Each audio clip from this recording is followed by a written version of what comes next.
كاسيميرو بنزيما متسلل ورونالدو لا وانطلق سريعا لصالح الريال. رونالدو بنزيما جول لكريم بنزيما من 3 تمريرات كانت كافية للريال. منذ حين قلت لكم بأن الريال يقدر يسجل في أي لحظة من لمسة واحدة، من كرة واحدة، من تمريرة واحدة، بل هنا كانت تمريرتين. كريم بنزيما في المكان المناسب يسجل 8 أهداف للريال. اللعبة كم كانت رائعة من كريستيانو رونالدو.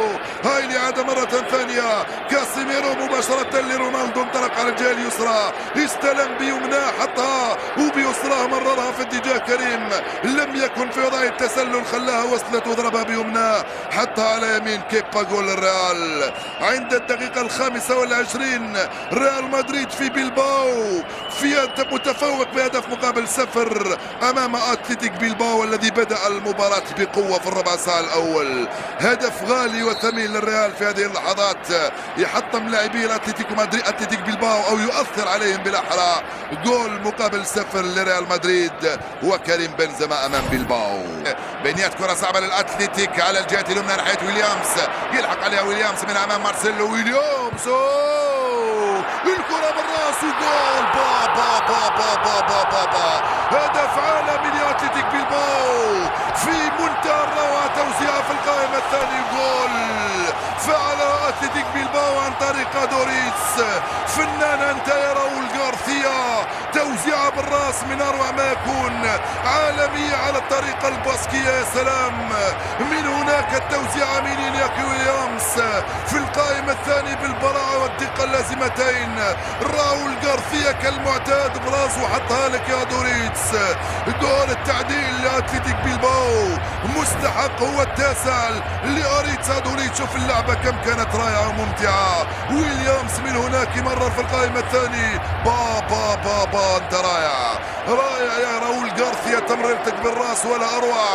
وجدت ادوريتس براسه الكرة في الشباك هي وكذلك راموس وكايلور نافاس. وجول التعديل مستحق لاتلتيك بلباو.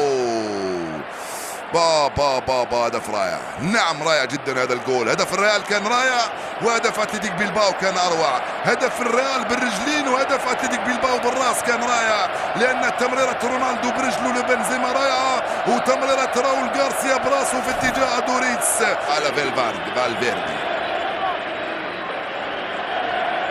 توني كروس دائما في تنفيذ الركنيات، مرفوعة القائمة الاول. با با با با با با جول فعل كاسيميرو وسجل الجول الثاني للريال. من حسن حظ الريال ان كاسيميرو كان هنالك في المكان المناسب وفي الوقت المناسب وسجل جول ثاني 3 دقائق بعد تعديل النتيجة لاتلتيك بلباو.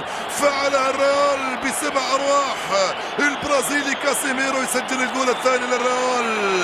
كيف جاء الى هذا المكان كاسيميرو؟ كيف كان له حس في هذه الكرة ووضع مكانه في ذلك المكان، وبهذه البرودة وبهذه البراعة يسجل جول ثاني. ترك الحارس يسقط وسجل جول ثاني للريال عند الدقيقة 69 من عمر المباراة. كاسيميرو فعلها وسجل الجول الثاني للريال. هل يمكن ان نقول بانه من حسن حظ الريال انه سجل هدف ثاني 3 دقائق بعد تلقي هدف التعديل؟ زيزو كان واقفا صار جالسا وبقي جالسا عوض ان ينهض مثل كرسي احتياطه كله.